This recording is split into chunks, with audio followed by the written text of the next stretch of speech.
La clase de la mañana fue una clase ligeramente intensa y profunda, donde ya empezamos a rozar la parte de la integración fundamental a través de hacernos la pregunta ¿qué luto debo vivir?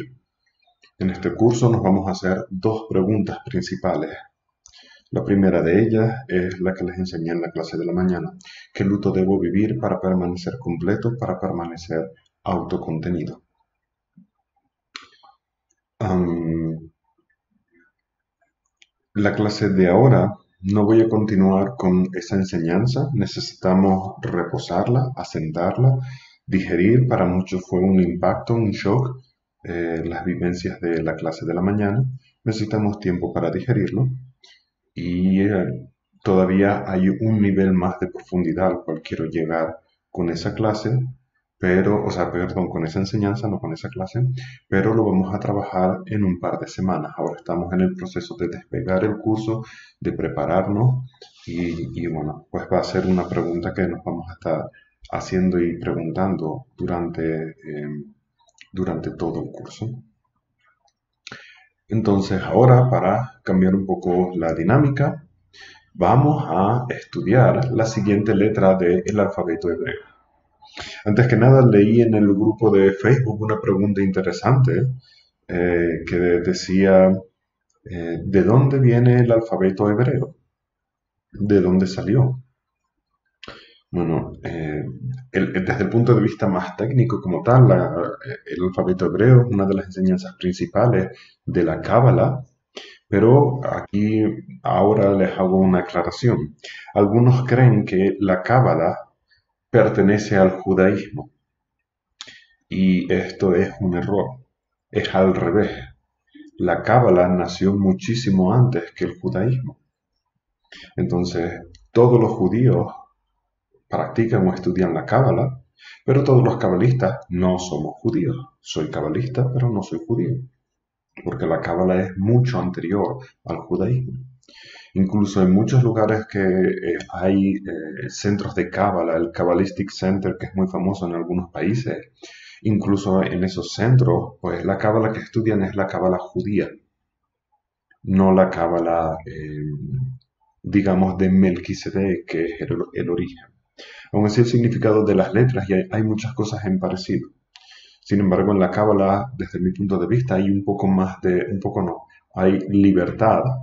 Y en el judaísmo a veces no hay tanta de esa libertad. El judaísmo tiene cosas buenas, pero una de las cosas es que tiene muchísimas reglas de lo que podemos y no podemos hacer, o de lo que debemos y no debemos de hacer. Pero es totalmente válido. Todas las religiones tienen sus más y sus menos, ¿vale? Pero la cábala original es anterior a eso. Digamos que nació a partir de Melechizedek, que es conocido como el rey de la justicia, aproximadamente en el año 3500 a.C. Y él no desarrolló el alfabeto hebreo como tal, fue su hijo. Él empezó a explicar la cábala, a explicar las cosas más básicas y más los cimientos, pero no era una persona que se preocupase mucho en ese sentido de que quedase todo como por escrito, muy estructurado. Él era más bien de enseñar. También estamos hablando de 3500 años antes de Cristo. Se escribía con un cincel en las piedras. Entonces fue su hijo el que agarró pues las enseñanzas de Melquisedec y a partir de ahí empezó a construirlo un poco más, a darle un poco más de forma y a partir de ahí nació el alfabeto hebreo tal y como lo conocemos el día de hoy. Cuando estudiamos algo como el alfabeto hebreo, lo que nos demuestra que es una realidad o que es real es todo lo que sentimos y experimentamos. Pero también tengo que hacer una aclaración. El alfabeto hebreo y lo que experimentamos y sentimos es una verdad para nosotros que estamos aquí en este planeta, para los seres humanos. Pero para tu perro probablemente no. Y en otro planeta será completamente diferente. Entonces, no es que el alfabeto sea una verdad absoluta y la única verdad, no, no. Es solamente una de las muchas maneras de estudiar la creación del universo. No es la única, hay muchas. En el budismo se estudia de una manera diferente, en cada tradición se estudia de una forma diferente. Desde mi punto de vista, desde las maneras que yo conozco, lo que me gusta de la cábala o del alfabeto hebreo es que lo explica de una manera muy detallada. Por ejemplo, en el budismo y en el cristianismo se habla de la creación en 10 fases, en 10 etapas, que son los 10 planos de la existencia. Entonces, eso nos ayuda a comprender, pero cuando en lugar de 10 lo estudiamos en 22, ahora son 12 pasos más, 12 detalles más que podemos contemplar. Así que no es que sea la única verdad, es una de las muchas formas de observar el universo, de observar la creación, da resultados, lo sentimos, lo experimentamos, pero recuerden que no quiere decir, no desacredita cualquier otra forma o no hay una exclusividad al respecto. ¿Vale? Me parece recordar que en el nivel 3, cuando inicio a introducirles en las letras, les explico que están basadas también en las experiencias y en los sentimientos que tenemos. Por si no lo dije o no se acuerdan, lo voy a decir, explicar muy resumidamente. Esto se llama vaso por común acuerdo, porque quién sabe cuándo nació la palabra vaso, lo desconozco, pero pues se decidió que así es como se iba a llamar esto. Pero en lugar de llamarse vaso, esto se podía haber llamado cama y no hubiese cambiado nada. Simplemente se decidió que se iba a llamar a vaso y desde entonces lo llamamos vaso. Pero no hubiese marcado una diferencia si lo hubiésemos llamado coche, sillón o lámpara. Hubiese sido lo mismo. En el alfabeto hebreo es justo al contrario. Lo que hace es seguir cada letra y cada palabra sigue un sentimiento. Si se pueden dar cuenta, hay sonidos que hacemos de manera natural. Cuando algo te sorprende, dices, ¡oh! Y emitimos un sonido que es muy parecido a la O. Cuando algo duele, de manera natural decimos, ¡au! Cuando le estás dando muchas vueltas a la cabeza, cuando estás contemplando muchas cosas, a veces emitimos el sonido, déjame que me lo piense, y estamos, y ese es la vibración en la que tu mente está considerando esa infinidad esa.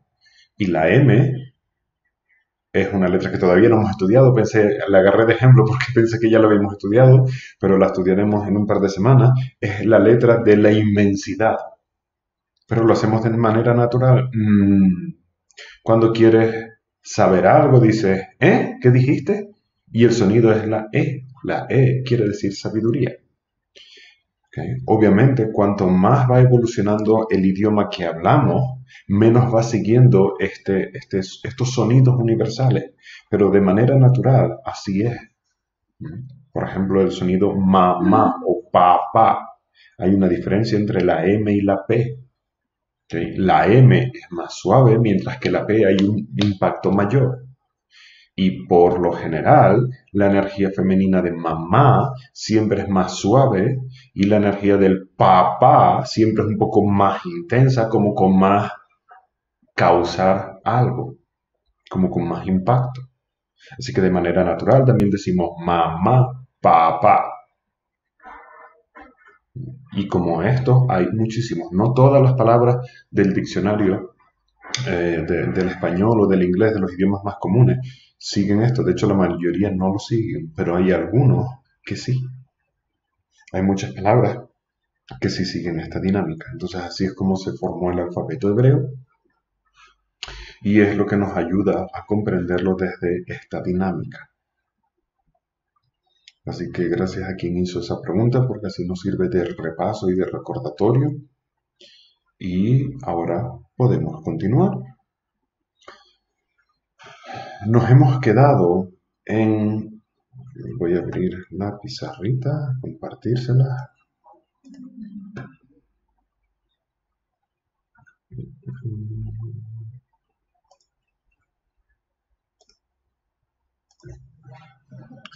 Nos habíamos quedado en la letra 10, que es Yod, que significa, el símbolo es la mano, la luz es la sabiduría, mientras que la sombra dijimos que era la víctima. Perdón, la víctima no, el Salvador.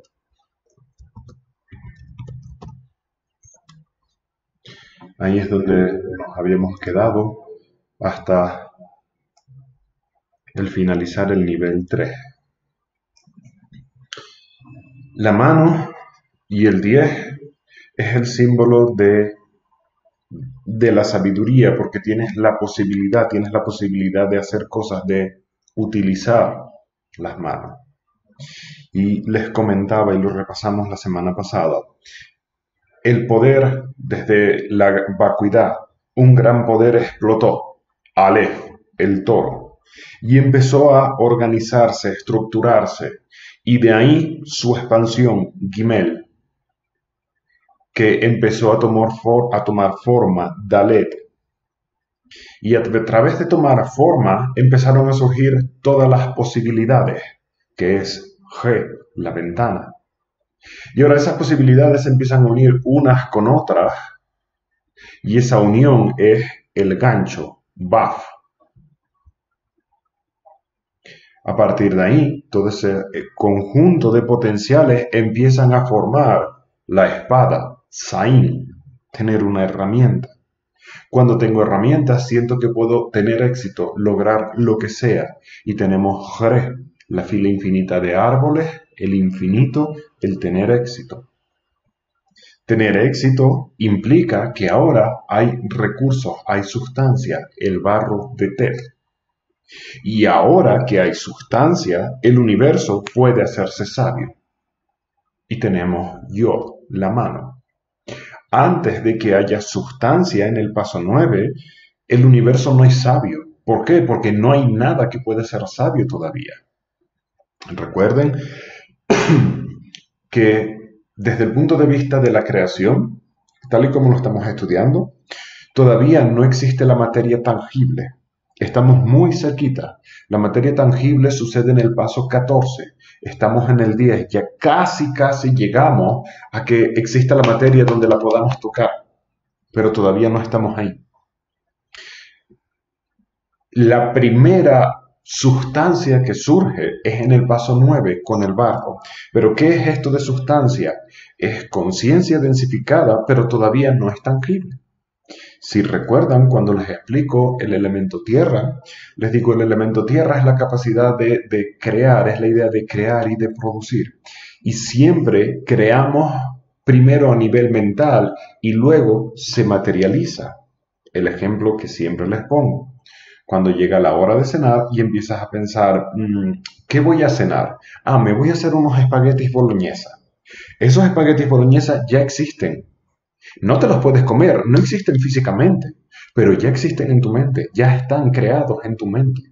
Y tu mente ya tiene la idea de cómo los va a hacer, la receta que va a seguir, y eso, el tenerlo en tu mente, el que ya existe en tu mente, es lo que permite que ahora se materialice y crear el espagueti boloñesa.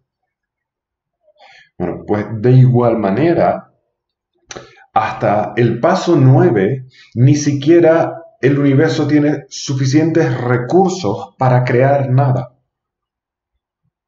Hasta el paso número 9, el universo está en un estado vulnerable, casi que débil, porque todavía no tiene sustancia como para permanecer. Entonces, en las primeras letras es explotar, Aleph, contenerse, expandirse, tomar forma, ver las posibilidades, unirse, una herramienta, lo voy a conseguir. Ahora hay algo. Después del éxito de Jre, de la letra 8, ahora hay algo, ahora hay sustancia. No tangible, pero ahora ya hay sustancia. En el momento en el que existe la sustancia, el barro, Tet, esa sustancia inmediatamente se hace sabia, se hace inteligente. Va de la mano. No voy a complicarlo mucho, pero les diré, por si no lo sabían, que el alfabeto hebreo es el origen de la numerología. Y una vez que saben y conocen el alfabeto hebreo, si lo estudian y lo practican, van a poder hacer cualquier tipo de análisis numerológico que quieran. Un ejemplo de ello. La letra 1 es Aleph, el poder cuya imagen es el toro. El 0 significa el mundo.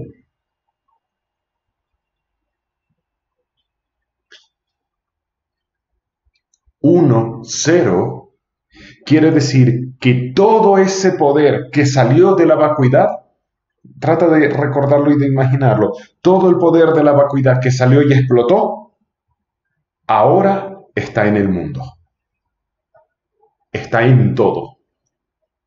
Por eso, Yod, la letra 10, es la letra de la sabiduría, porque todo ese poder original es impregnado, o impregna, mejor dicho, la sustancia, todo el barro. Y entonces el barro, que estaba en un estado de mucha vulnerabilidad, porque era solamente la sustancia, ahora viene el toro, viene el poder. Y toda esa sustancia, todo ese barro, se hace inteligente, se hace sabio. De manera que según vamos avanzando, el universo, la existencia siempre se va asegurando de que todo siga llevando su propia esencia. Metafóricamente hablando, ese dicho que decía Jesús de hecho a su imagen y semejanza. El poder del toro en el mundo. Aleph en el mundo. Yod. Eso es lo que significa el número 10. Por eso en muchos lugares consideran que el 10 es el número de la perfección, el número de cuando todo es perfecto y puro, porque es cuando ese poder original está en todo, está en el mundo. Bien, vamos a contemplar algo para podernos introducir en el siguiente paso. Presta atención a tu interior. Recuerda el poder del toro.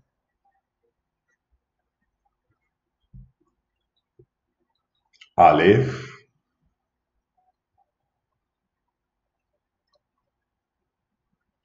Recuerda la sustancia. Tet. Tet. Sustancia. El barro. Los recursos del universo, tus recursos. Y ahora sumamos 9 más 1. El poder del toro en los recursos. Yo. El poder del toro impregna absolutamente todos los recursos. Yo.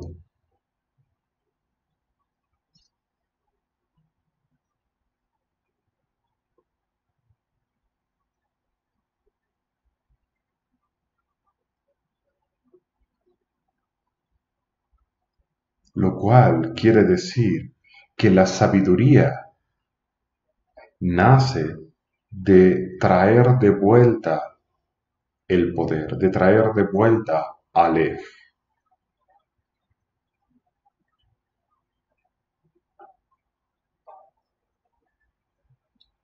Respira, permanece consciente. consciente de esa sabiduría, de esa inteligencia en todo. Yo,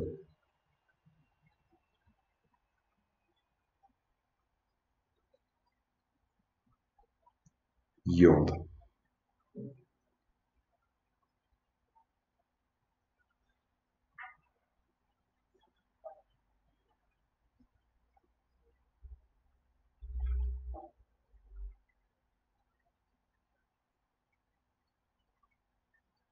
Yod.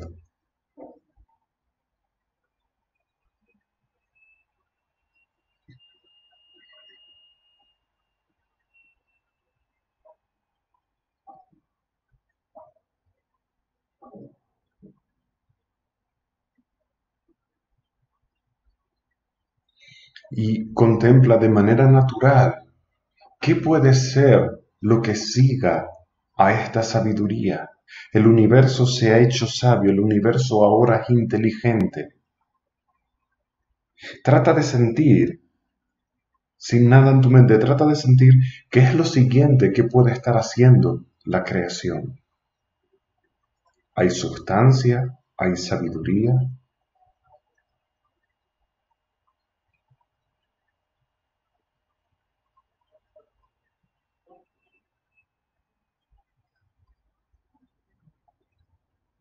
Respira, regresa aquí. Muy bien, porque han sentido cosas que están muy correctas. Hay una sensación de que ahora que soy sabio, ahora puedo hacer algo, ahora puede haber acción, construir, plasmar, un impulso, crear. Bien, entonces, ahora que lo han sentido, dos cosas. Primero, te da la validez de que lo que sientes y percibes es correcto, para que te ayudes a ganar confianza. Pero también te muestra una segunda cosa y te muestra que para poder causar o hacer algo necesitas ser sabio primero. Necesitas tener sabiduría e inteligencia antes de actuar. Y lo que nos permite actuar desde la conciencia o desde la luz es la sabiduría. Por eso quería que ustedes tratasen de sentirlo al margen de que conozcan ya, aunque al margen de que ya sepan cuál es la siguiente letra porque se lo hayan estudiado o se lo hayan aprendido de memoria, sino al margen de eso, ok, ¿cuál es la sensación? Hay sabiduría y hay una sensación de que esta sabiduría no se queda en mí, sino que esta sabiduría va a ser expulsada, va a salir hacia afuera, va a expandirse, afectar, crear, reproducir, va a ir hacia el exterior. Es totalmente inevitable. Respira. Porque recuerden, estamos todavía entre recordando y reaprendiendo, que el objetivo también es que al comprender el mecanismo universal de la creación, también voy a comprender el mecanismo local de la creación, es decir, yo a mí mismo y cómo yo crear. ¿Vale? Entonces, lo primero que quería es que lo sintiesen y ahora hacer la conexión. Ok, por eso, para crear necesitas saber. Por eso es que vamos a la escuela y a la universidad para luego tener una mejor vida. Y por eso cuanto más sabemos, más comprendemos, más cosas podemos hacer y resolver. Bien, ahora lo vamos a afinar para llamarlo todos de la misma manera. La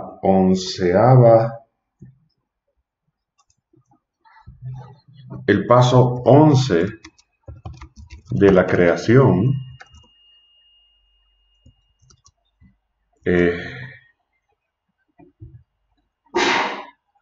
la letra se llama Kaf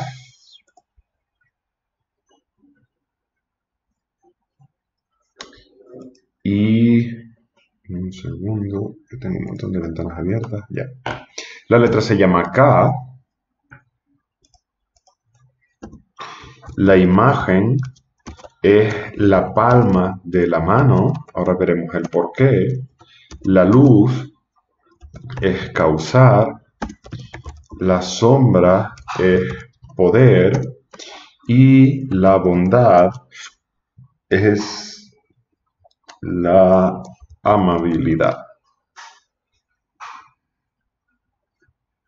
¿Vale? Les recuerdo que con cada letra estos son los aspectos que estudiamos de cada letra.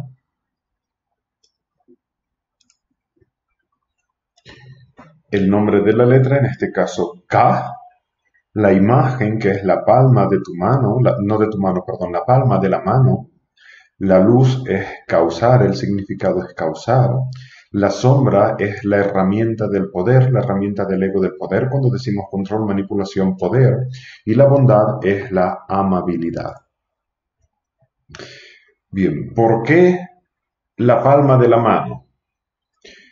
La letra 10 es la mano, pero no la palma, es toda la mano. Porque no es lo mismo la mano que la palma. La mano es la se me fue la palabra, maleabilidad. ¿Okay? Es la maleabilidad, es la habilidad, es la capacidad de hacer. ¿Okay? La mano se mueve en todas las posiciones y es esa capacidad de hacer, por tanto, la sabiduría. Ahora, la palma de la mano es solamente un área de toda la mano, porque está descartando todo lo demás. Es solamente la palma de la mano. ¿Qué es una palma de la mano? Recuerden cómo lo hacíamos, tratábamos de contemplar y de sentir qué es la palma de la mano. En este caso ya lo estamos viendo y lo acabamos de sentir. Es causar, hay una sensación de impacto cuando le pones la mano en la espalda a alguien y le das un empujoncito. Cuando alguien te está hablando y le quieres callar, espera. Y hay una sensación de causar algo, de parar, de dar un empuje. Por eso es la palma de la mano. Ka quiere decir causar. Ahora, este causar tampoco es una casualidad que la mano yo se convierta en la palma. No es una casualidad o coincidencia. Es la forma de decir la sabiduría, que es la mano, se convierte en tu acción. Por tanto, es actuar de una manera sabia. No es causar a través de la imposición o del dolor, sino que es la propia inteligencia la que causa. Y tenemos Yod, Ka. Y en ese Ka se produce esa sensación de impacto. Vamos a hacerlo. Contempla, ojos abiertos o cerrados, como tú quieras. Ka. Y lo dices en voz alta. Ka. Ka. Y date cuenta que hay una sensación de impacto. No tiene la misma suavidad de Yod, Ka. Yo, Ka. Yo de suave, sabiduría, Ka es ese causar, es ese impacto. De manera que el universo tiene sustancia, se hace sabia y ahora empieza a causar acciones, a causar, a empujar, a mover, El universo nunca causa sin antes ser sabio. Por eso tenemos Yod, Ka. Respira.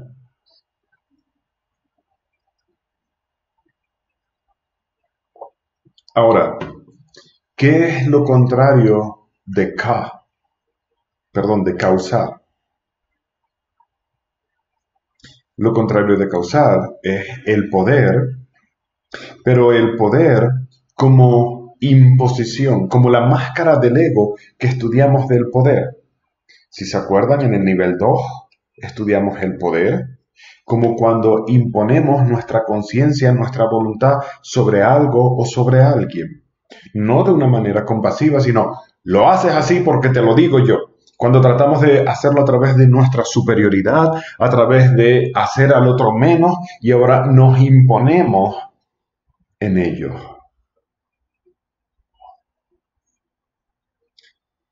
Eso es lo contrario de causar. Ahora, ¿por qué? ¿Por qué nace ese poder negativo? Cuando actuamos con ese poder negativo o ese poder del ego, es porque no hay el qué? Sabiduría.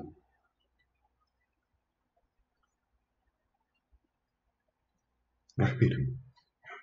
La impulsividad no es necesariamente un símbolo de que estamos usando mal el poder. A veces puedes usarlo correctamente de una manera impulsiva. Si tu motor sigue siendo la sabiduría y la compasión, puede ser impulsivo con aplicando un buen poder, causando desde la sabiduría. Pero ciertamente, en la mayoría de las ocasiones, cuando somos muy impulsivos, a veces lo que te impulsa es tu dolor, tu sufrimiento, lo que no tienes resuelto, y eso es lo que te lanza en las proyecciones. Por tanto, ahí sí sería el poder vamos a llamarlo negativo para entenderlo, entendiendo que no hay nada negativo ni positivo, sino como sombra. Respira. Por tanto, algunas conclusiones. Cada vez que yo actúo desde el poder del ego, es porque no soy sabio en ese momento. Es porque no encuentro la inteligencia o la sabiduría. Y como no encuentro la inteligencia o la sabiduría, aplico la imposición del poder. Ese es el mal uso del poder. Por tanto, como les he estado enseñando en cada letra tiene su luz y su sombra. Acabamos de estudiar cómo causar y la máscara del ego del poder son contrarios. Cuando eres sabio, causas. Cuando no lo eres, te impones. Por tanto, causar y la máscara del ego del poder son opuestos. Ahora bien, vamos a tratar de comprender de qué manera causar y el poder son lo mismo. Y sé que me repito, pero me gusta hacerlo porque quiero que todos estemos en la misma página. Cada máscara del ego y cada letra la vamos a estudiar como opuestos y al mismo tiempo como iguales, para que comprendamos que son las dos cosas. Son cosas opuestas, pero también son lo mismo. Por tanto, causar y el poder del ego son opuestos, pero ambos están enfocados a un mismo objetivo. Y ahí es donde se unen. De manera que vamos a nuestro interior, respiramos y vamos primero a contemplar un poco el causar, simplemente para familiarizarnos un poco más con esa energía y ahora focalizarla más en esa sensación de causar, de empujar. Por tanto, contemplo causar,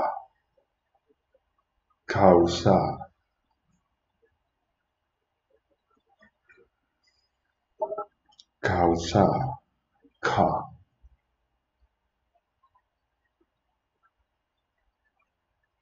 Abegida hebasa jete yo ka.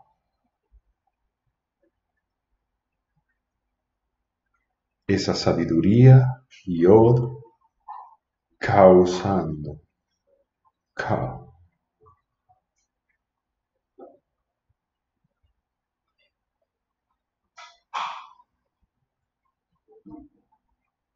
Y el objetivo de ka es transmitir esa sabiduría, es expandir esa sabiduría, es hacer algo con esa sabiduría. Ka, causar.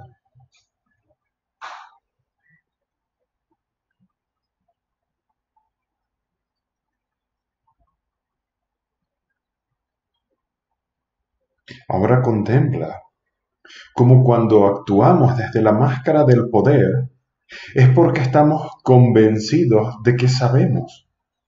Cuando nos imponemos desde la máscara del poder, no sabemos que en verdad no sabemos. Todo lo contrario, estamos convencidos de que sí sabemos. Y en ese imponernos, lo que estamos tratando de hacer es transmitir lo que creemos saber. Respira.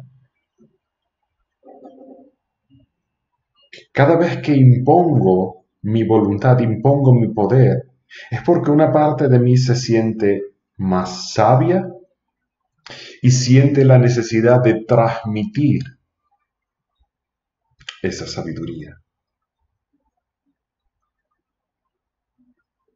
Por tanto, la máscara del ego del poder es solamente una forma inocente, ingenua, inmadura, inconsciente de causar.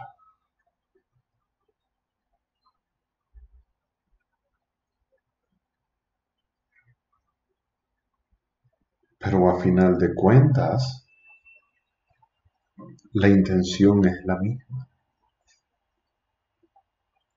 Y causar y la máscara del poder son lo mismo.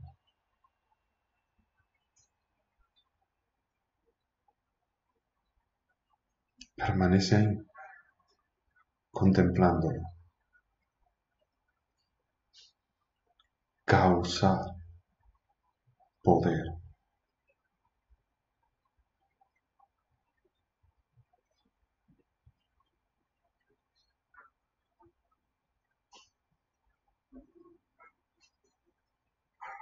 Contémplalo a nivel universal. El universo al completo está causando, el universo al completo está imponiéndose. Causar, poder.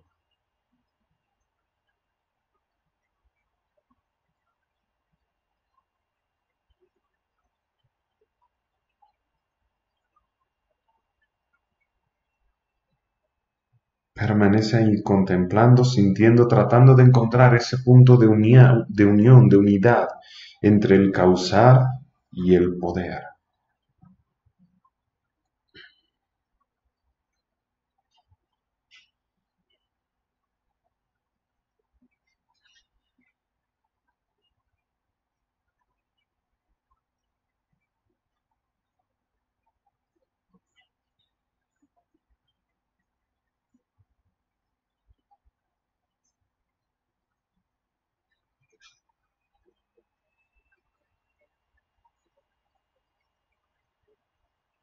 Ka,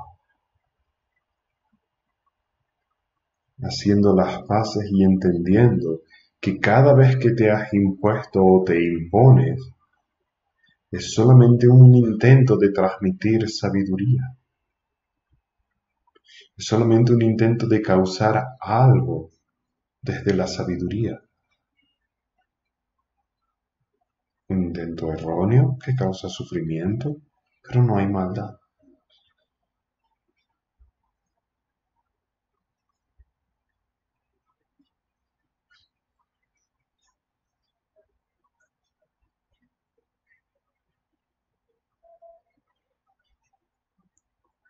Ka,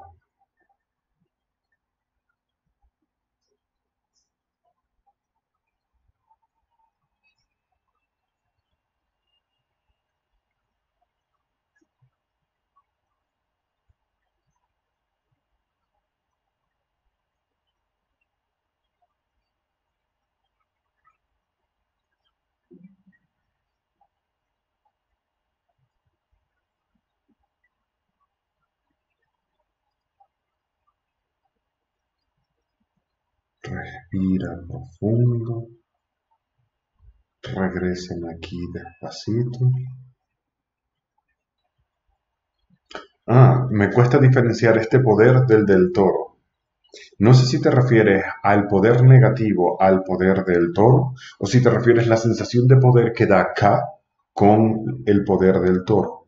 El poder que sientes con K, el causar, la parte, digamos, de la luz, es el poder del toro, es lo mismo. El poder del toro de Aleph se hace inteligente en Yod y ahora en K actúa. Lo que actúa es el toro. K es el toro actuando, el toro empujando. Ahora, cuando el toro no es sabio, se convierte en la máscara del ego del poder, de imponerse. Porque a falta de sabiduría me impongo.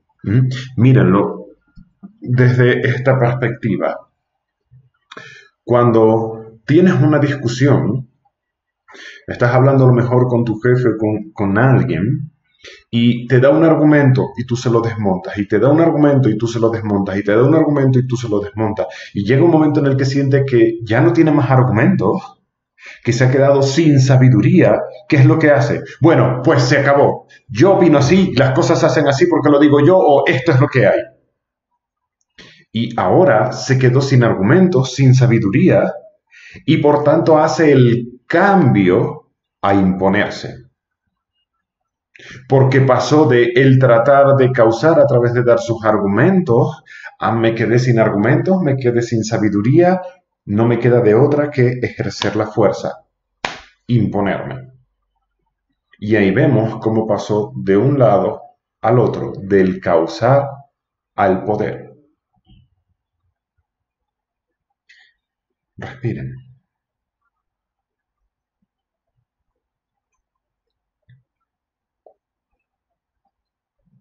No es que el causar y el poder te lleven a querer saber. La sabiduría es lo que te permite causar. La sabiduría viene primero, la acción viene después.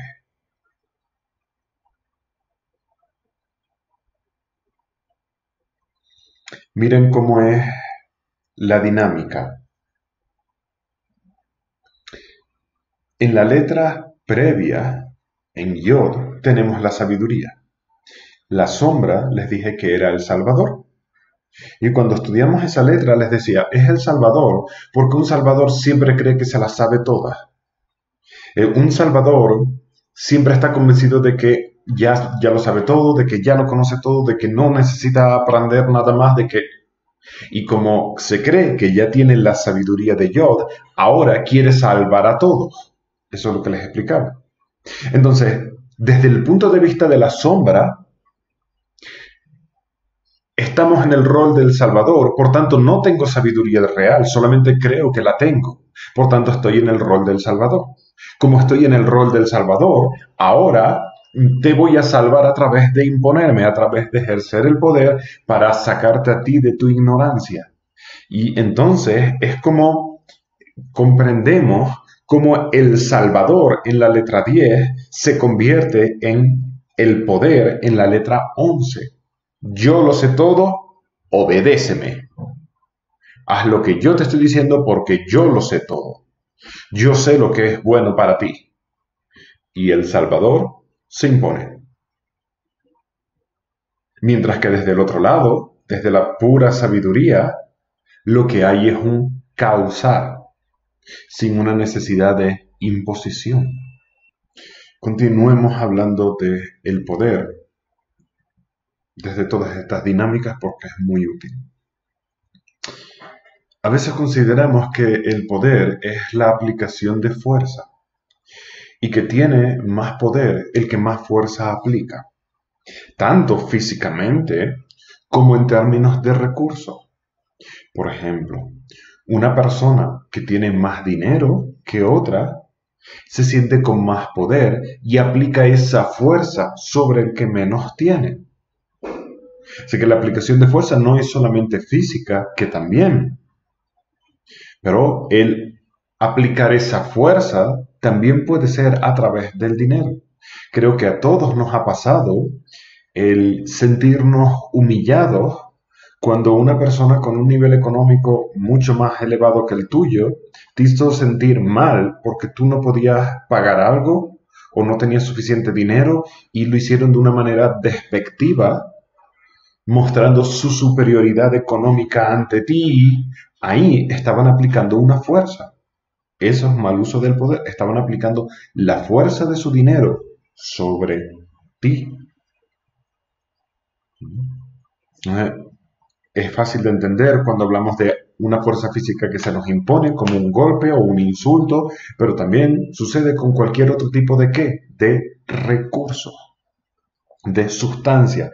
Venimos de la letra 9, sustancia, recursos. Entonces, hay sustancia y recursos. El que se siente con más sustancia y más recurso, con más barro, ahora se cree que tiene más sabiduría, cae en el Salvador y por tanto utiliza la sustancia que cree tener con la sabiduría del Salvador que cree tener para imponer su poder sobre los demás. Ahí tenemos cómo se va formando y de dónde nace la máscara del ego del poder. El verdadero poder nunca viene de la imposición de fuerza. Imponerse o transmitir esa fuerza de esa manera es cuando te falta sabiduría o cuando no has encontrado una mejor solución. Pero el poder más grande que hay es la conciencia y la sabiduría. Y a veces no es necesario imponerse, sino dar argumentos sabios. Y con eso vas a tener mucho más poder que cualquiera que grite, que insulte o que ataque. De manera que esta semana vamos a trabajar en la aplicación del poder.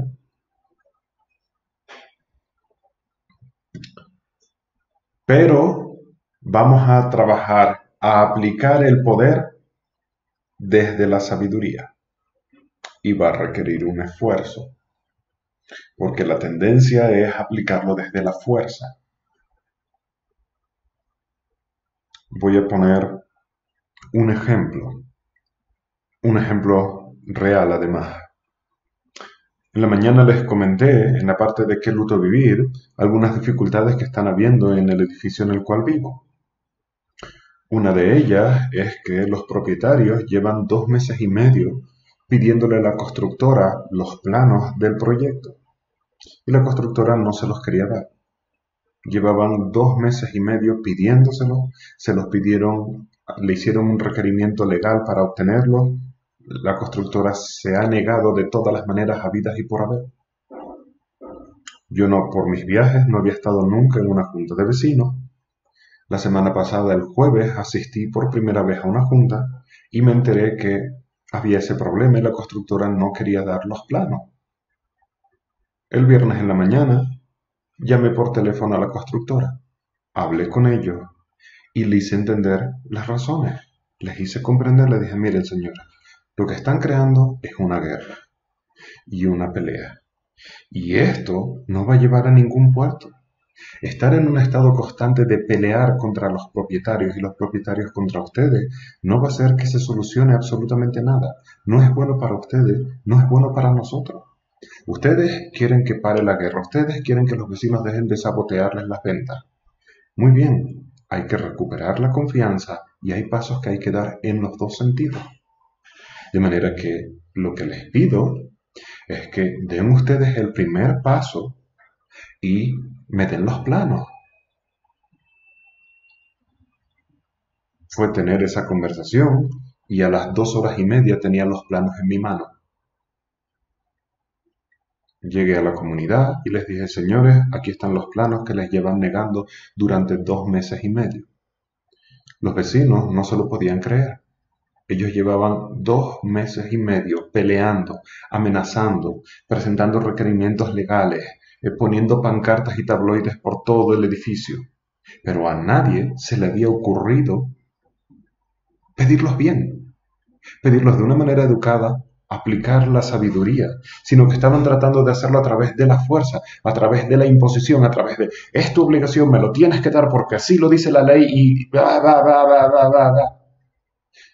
Y en mi conversación con la constructora, Ni una sola vez les dije, es tu obligación.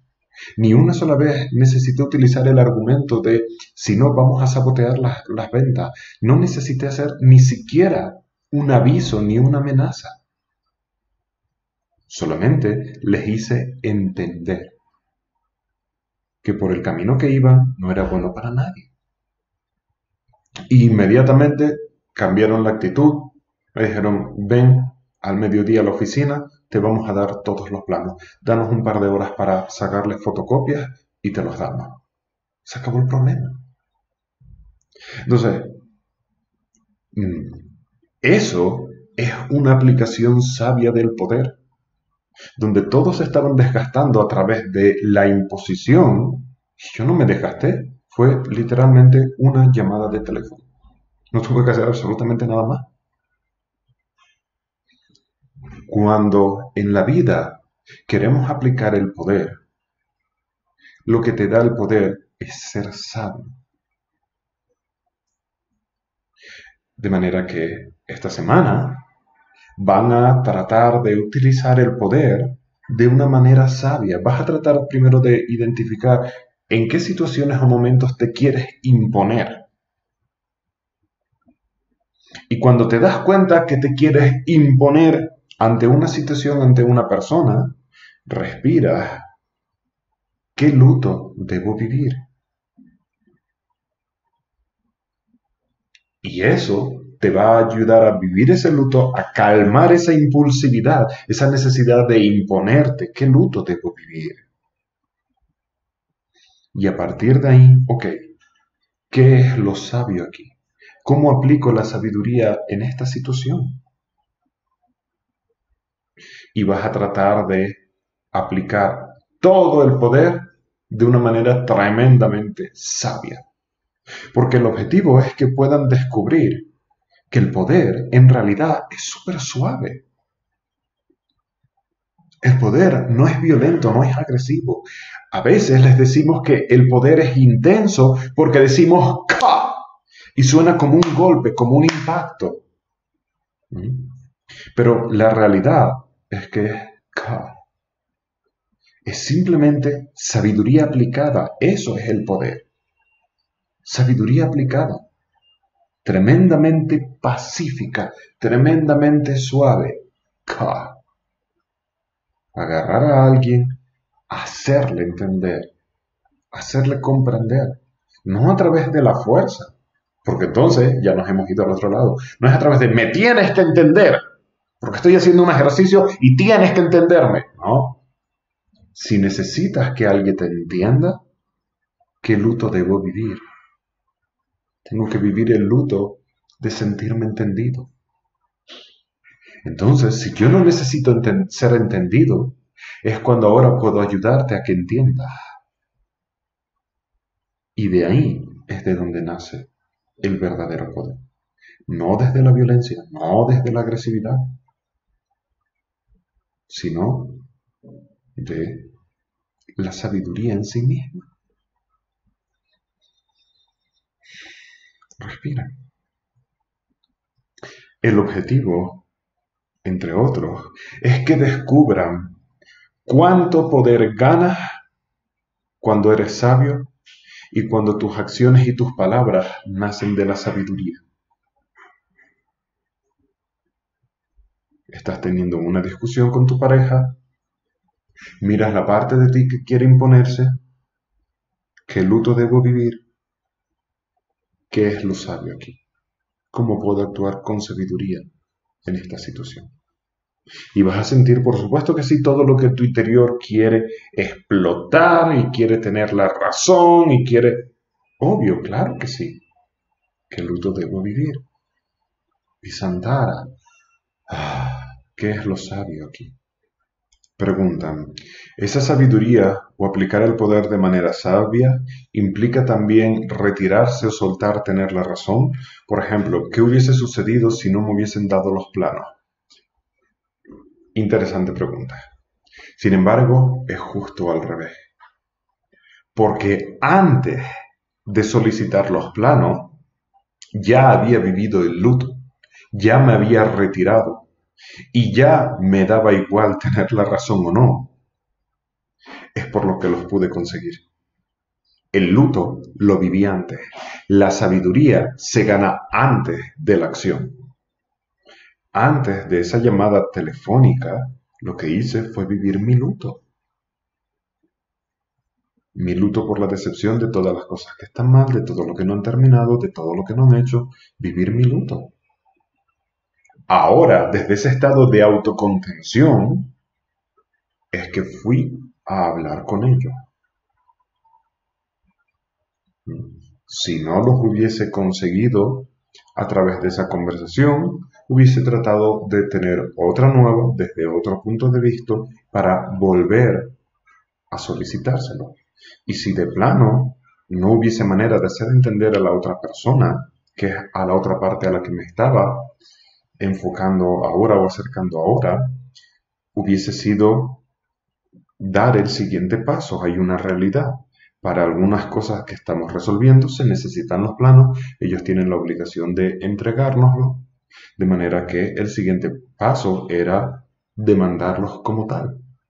Pero demandarlos es un gasto económico muy grande, tanto para los propietarios como para ellos, se aplaza en el tiempo, es el último paso. Ahora, si hubiésemos llegado al punto de demandarlo, el resto de los vecinos no, pero yo estaría en un estado de plena paz, amor y compasión, sabiendo que la demanda es para hacerles entender, no para vengarse, no para hacerles daño, no para nada, sino para hacerles entender. No hubiese perdido mi completitud por el hecho de tener que denunciarlos o demandarlos. ¿Vale? Entonces, el luto se vive antes. Primero la sabiduría, luego la acción. Y hay en algunas ocasiones en las cuales ciertamente pues la otra persona no entiende y no va a entender. Y ahí tienes que ver tu frustración, qué luto debo vivir. Esta persona no va a entender. Y si la persona no va a entender, tampoco voy a hacer el esfuerzo para que entienda. Y en algunas ocasiones, aplicar ese poder sabio es hablar con la persona y decirle, mira, ¿sabes qué? Te lo he tratado de explicar en varias ocasiones. No he conseguido explicarlo de una manera que me comprenda. No he conseguido que lo entiendas. Eso es arrogancia. El yo decirte a ti, no consigo que lo entiendas, no consigo que me entiendas, es proyección. Es, no he conseguido explicarme para que nos entendamos. Y por ese motivo no voy a seguir desgastándome y he tomado la decisión de no hablar más de este tema contigo o de no verte más.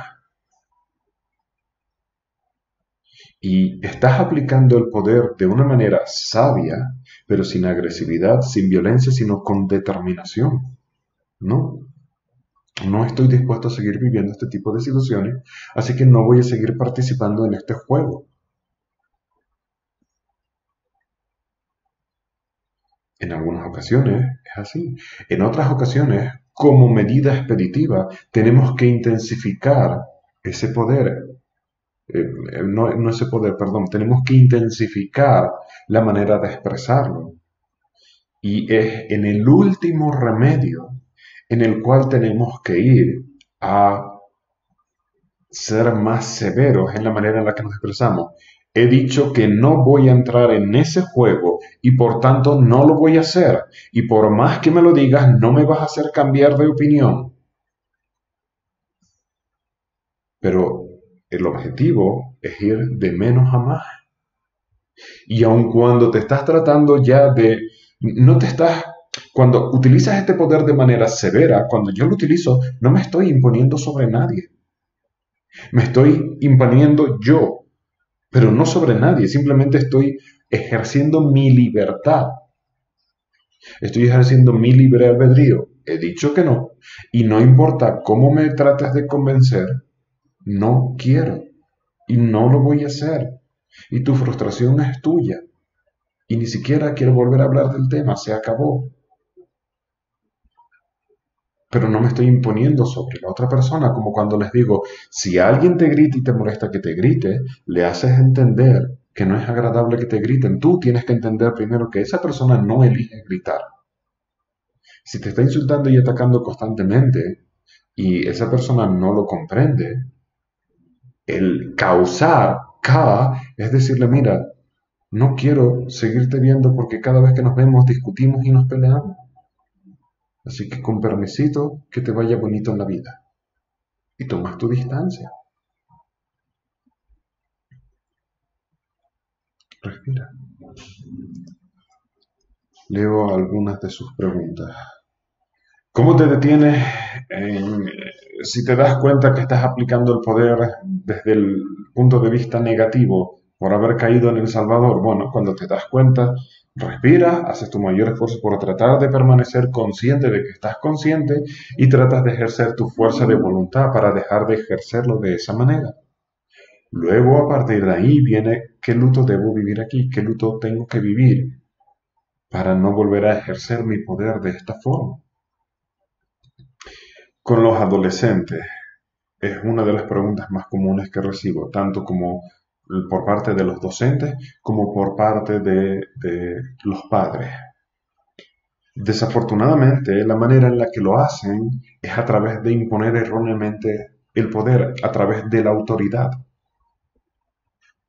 Y esa no es la mejor manera. Finalmente sienten que les da resultado porque siempre utilizan, los docentes utilizan la base de reprobarles, de llamarles la atención en sus casas, de ponerle castigos, utilizan todo ese tipo de herramientas para ejercer el poder porque hay algo que no están comprendiendo y es comprender lo que la adolescencia es en sí mismo. Los adolescentes no son rebeldes. Los adolescentes están en un proceso de su vida en el cual están descubriéndose a sí mismos. La adolescencia, ok, cuando un bebé nace, se corta el cordón umbilical físico. La adolescencia es cuando ese cordón umbilical termina de cortarse. Porque en la adolescencia es cuando los jóvenes pasan de ser niños a adultos, están en ese trance. Y para convertirse en adultos tienen que sentirse libres, tienen que sentirse que ellos eligen, tienen que sentirse que no hacen nada de lo que se les impone, porque entonces ya no son ellos mismos. Y por eso parece que que están en revolución, que van en contra de todo lo que se les dice, que hacen justo lo contrario a lo que tú les dices que hagan. Exacto, el problema está en que con los adolescentes es fundamental tener una buena comunicación, hablar con ellos, tratar de hacerles entender, de comprender, y para eso te tienes que poner tú a su nivel, tienes que explicarles desde su nivel, porque si no, no vas a conseguir que te entiendan nunca. También entiendo que luego, si un docente va a dar una clase de matemáticas, pues tiene que dar la clase y no puede estar perdiendo toda la clase en hacerles comprender todo esto. Pero tienen que encontrar la manera de hacerlo. Con los adolescentes no funciona el imponerse, funciona el hablar, explicar y comprenderse. ¿Vale? Y aún así les recomiendo que vean el vídeo que publiqué hace no mucho acerca del bullying, para que comprendan también que los estudiantes que tengan más revoltosos son los que necesitan más atención. No atención para mimarlos más, sino para ayudarles a resolver los problemas que puedan estar viviendo.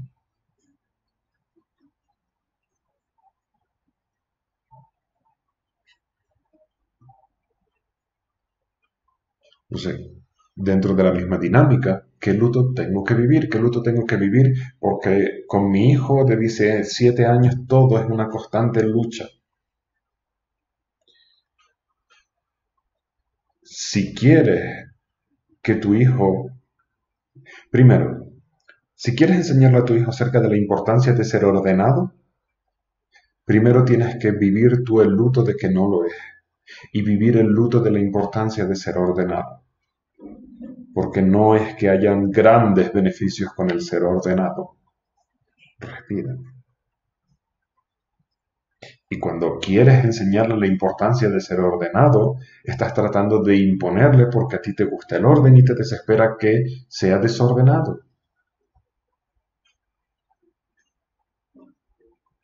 Deja que descubra por sí mismo el sufrimiento de su desorden en su habitación. Que no encuentre nada, que se le pierdan las cosas, que pierda, que viva las consecuencias de ser desordenado, sin salvarle la vida, sin solucionárselo. Perdiste tu teléfono, muy bien, no te voy a comprar otro. Haber sido ordenado, haber sido responsable. Y lo dejas sin teléfono hasta que comprenda la lección.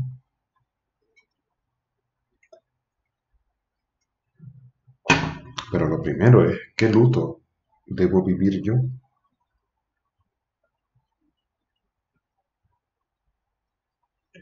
Como siempre, cuando sucede una situación en la cual requiere de una acción inmediata, lo haces lo mejor posible. Tratas de hacerlo desde la manera más consciente y compasiva que puedas. Y luego, cuando tengas tiempo, contemplas qué luto debo vivir. Obviamente, en el momento en el cual sientes que necesitas imponerte, eh, hay un luto que vivir ahí. Especialmente aquellos de ustedes que son padres, jefes. Si en algún momento tienes que decir, lo haces así y se acabó, no hay ningún problema. La cuestión está en, ¿lo estás haciendo desde la paz o desde la necesidad de imponerte? El objetivo es que en ocasiones vas a tener que decir, haz esto, esto, esto y esto, sin dar ninguna explicación, porque la vida a veces así va. Pero lo que tienes que checarte es en qué estado lo estoy haciendo yo, desde qué punto lo estoy haciendo yo. ¿Lo estoy haciendo porque me siento mal o lo estoy haciendo desde un estado puro de paz, de compasión, de sabiduría? Y ahí es donde ustedes tienen que checarse ustedes mismos.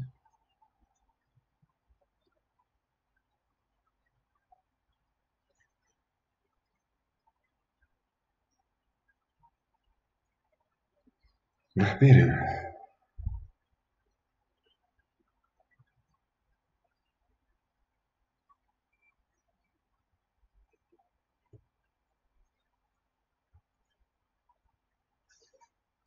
Efectivamente, en la mañana les dije que no tomasen decisiones drásticas. Lo que les estoy diciendo ahora del poder no va en contra de esa indicación. No tomar decisiones drásticas es decisiones radicales. Pero lo que les estoy diciendo ahora es que empiecen a practicar, a utilizar el poder de una manera sabia, que empieces a ver cómo puedes hablar con sabiduría, cómo lo haces entender desde el punto de la sabiduría. No hay una contradicción en ello, en esa indicación.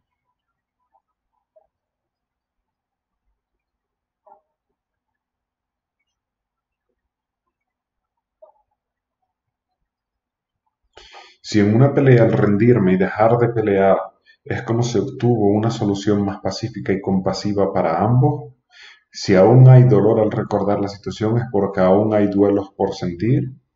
Correcto, correcto. Sí. La parte que todavía duele es la parte en la cual sientes que perdiste. Si tú al rendirte sientes que perdiste, ese no es el verdadero sentimiento de la rendición. Rendirse no tiene que ver con perder. Rendirse tiene que ver con dejar de pelear. Pero si para ti rendirte es perder, entonces queda ese mal sentimiento porque todavía no has terminado de vivir el luto correspondiente. La rendición es el final de la guerra, de la pelea. No implica ganador, no implica perdedor. Y la parte de ti que se siente que perdió al rendirte es el luto a vivir.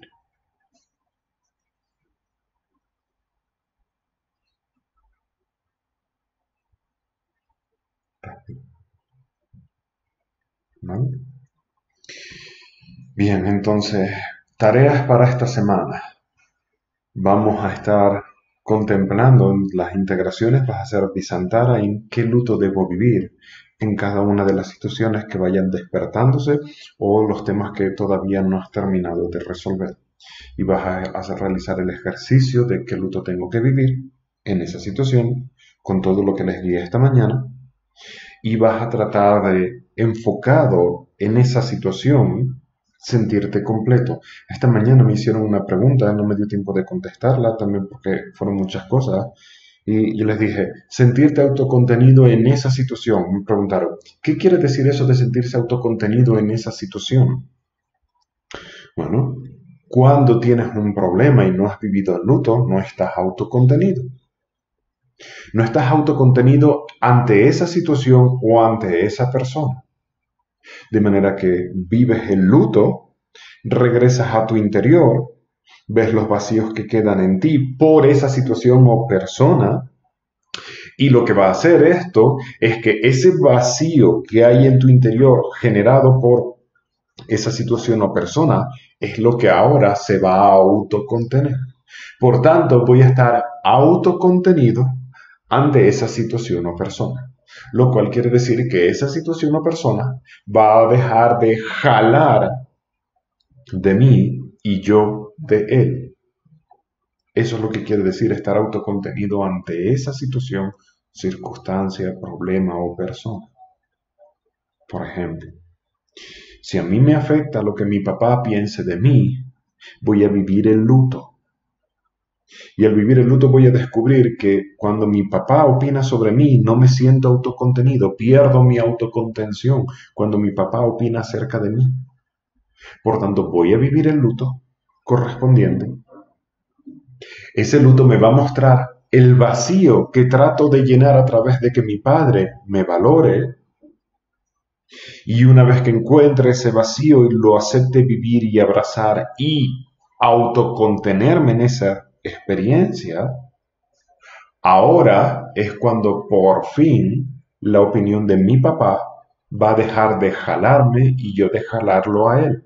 Va a parar esta recriminación constante entre nunca me apoyas, nunca me valoras y las críticas constantes de tu papá hacia ti, porque ahora vas a estar autocontenido en ese aspecto, lo que tu papá opine de ti. Pero a lo mejor puede ser que te afecte lo que tu pareja opine de ti. Pues ahora haces el mismo ejercicio. De manera que vivir ese luto no quiere decir dejar de hablar con ellos, dejar de... No, no, no. Significa regresar a la autocontención.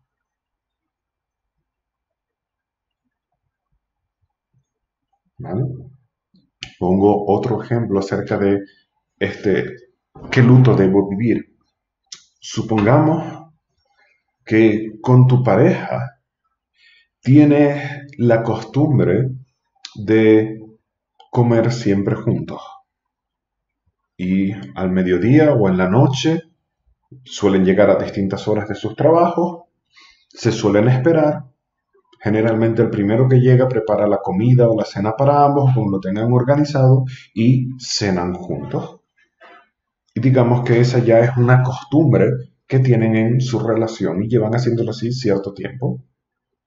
Y un día llegas a tu casa y te encuentras con que tu pareja está tirada en el sofá, ya comió, no te esperó para comer, y no solo no te esperó para comer, sino que ni siquiera te preparó comida, ni siquiera se preocupó, ni pensó en que tú ibas a llegar cansado o cansada de trabajar y no ibas a tener ni que cenar. Y en ese momento hay dos decepciones. Primero, no me esperaste para cenar. Segundo, no me preparaste comida. Estabas preparándote tu cena. Solo tenías que hacer un poco más y tener en cuenta que yo vengo tarde del trabajo, que también estoy cansado. No te costaba nada. ¿Por qué no lo hiciste? Es que no te costaba nada. Preparar un poco más de comida y pensar un poquito en mí. ¡Qué egoísta eres! ¿No? El egoísta eres tú. en una situación así, ¿qué luto debo vivir? ¿Qué luto debo vivir para permanecer completo?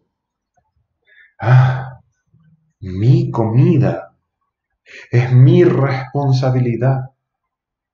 Y yo no puedo hacer a nadie responsable de mi alimentación. Solo yo soy responsable de mi alimentación.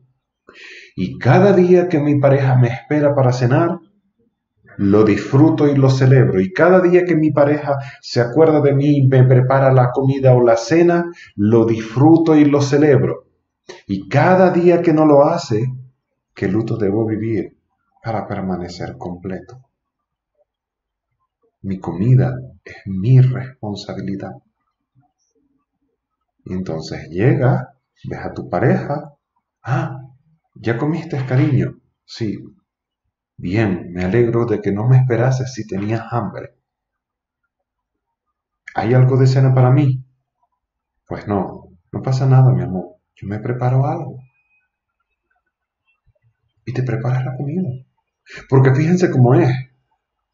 Si tú hubieses llegado a la misma hora, igualmente cansado, y tu pareja todavía no estuviese en casa, la situación hubiese sido la misma. Llegas cansado, tienes hambre, no hay cena preparada.